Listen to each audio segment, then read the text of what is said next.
We now have Tropical Depression Vicky. This has been upgraded by PAGASA here on the morning of the 17th of December, 2020. I'm meteorologist Robert Spett. I want to talk about this area and just this big bulk of convection that's pushing on shore. And boy, this is going to be bringing a lot of rainfall. That's the key thing I want to run home for you guys watching, especially across central and southern areas of the Philippines. It is going to be a lot of precipitation over the course of the next 48 to 72 hours. Meanwhile, we take a look at the bigger picture. Yeah, we do have a shear line still dominating back here towards the north, bringing some breezy conditions across parts of Okinawa over towards Taiwan as well. Japan even seeing some record-breaking CFX snowfall, but this is all about our storm system down here towards the south. And boy, it is, it's got a lot of rain with it.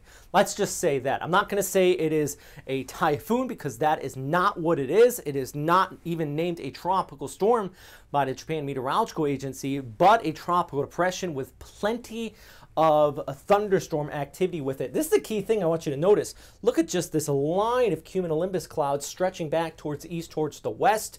This is being supported by some upper level features I'll get to in a second, but this is going to line up some heavy rainfall in places like Tacloban, Samar, Leyte, central and eastern areas of Visayas, upwards of 200 to 300 millimeters of total precipitation is possible with this. Take a look at the latest forecast from PAGASA. Winds right now 46, gusting up to 64 kilometers per hour.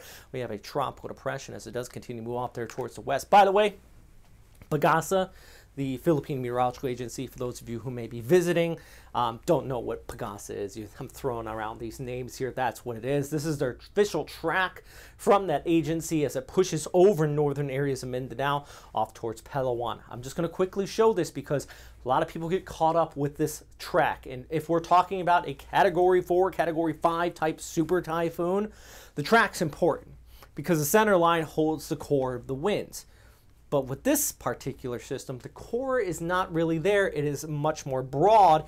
And we have a broad circulation with plenty of rainfall. That is why rain, rain, rain. Let's say the rain. The rain is the big issue here. It's persistent rain.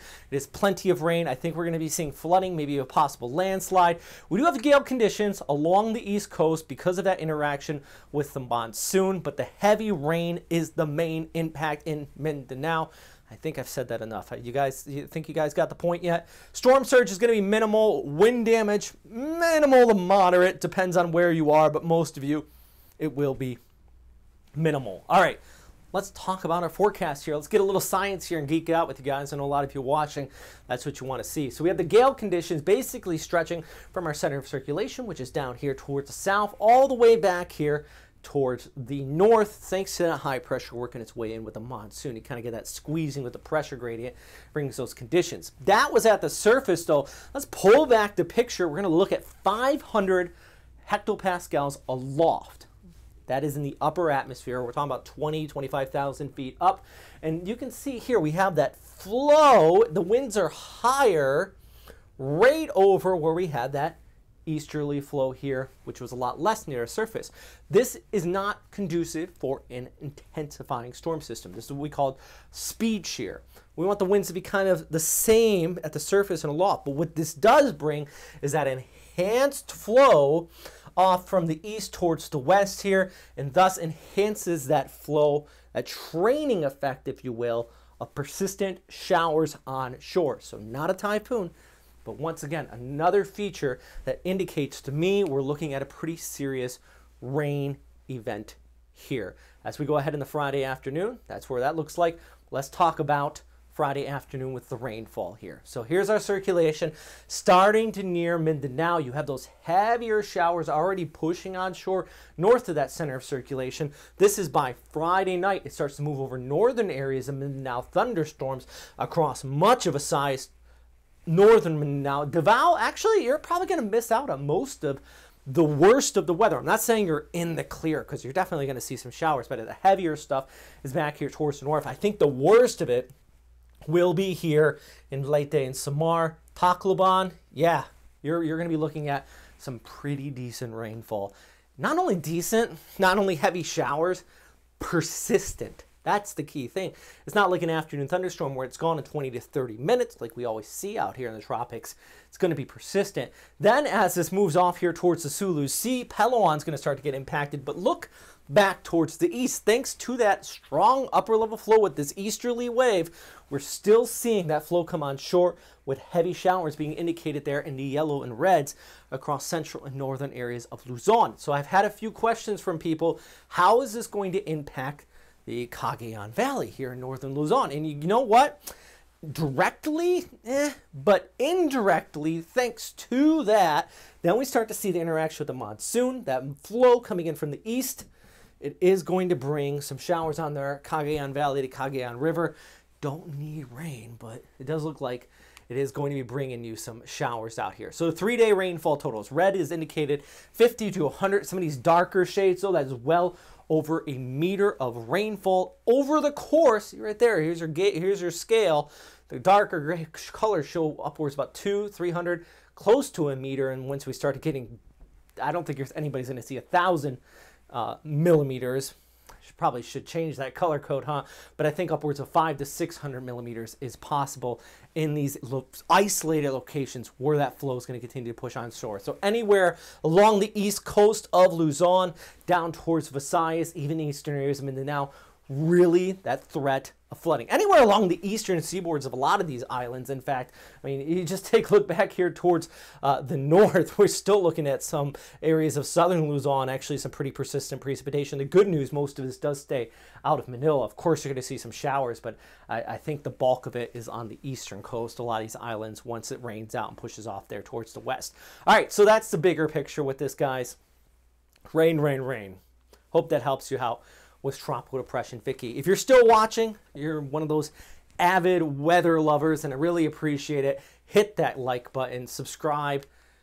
Check this out, by the way. This is Cyclone Yasa 24 hours ago. This is Cyclone Yasa today. The storm system absolutely fell apart. One more. There it is. This was when it was a Category 4, borderline Category 5 on the Saffron-Simpson scale. And it just absolutely fell apart. So what wind shear and dry air does, plus those mountains across Fiji, really ripped it apart. And it just tore apart and moved towards the south. Still, Tonga's actually going to start to see some of these rain bands come out of this. But boy, it was a rough night for parts of Vanua Levu, especially northwest coast. Let's show you this video here. This is pretty crazy. Take a look at this. Watch right there on the left side of the screen. There you go. That is a roof being just lifted right off. By the way, that is a school on the west coast of Vanua Levu. This is what it looked like afterwards. Some pretty significant damage out there. The person that sent me these video and photos said no injuries were reported. In fact, no casualties reported at this time anywhere on Fiji. But of course, that could change once we get more news in some areas. Let's hope it does not. Please subscribe to my YouTube channel if you do find these videos useful. I know it sounds redundant that YouTubers always say, please subscribe, or at least please comment. It helps with the analytics. I'm going to be blunt and just straightforward with you. As long as you say hi, if you ask a question, I will respond to your comments. I try my best to always respond to those comments. Follow me on Twitter, Facebook, and Instagram. I even post sometimes on TikTok. I just did a talk with a school in Makati. And a lot of the students there, especially younger people, all started following me on TikTok. So I got to start posting more stuff to that platform now because I'm starting to get some more people on there. So I really appreciate that. And if anybody from that school is watching, thanks for watching all the way through this very long and in-depth video on our tropical depression and Cyclone Yasa. Of course, number one thing, as always, though, after everything I've just said, is stay safe out there.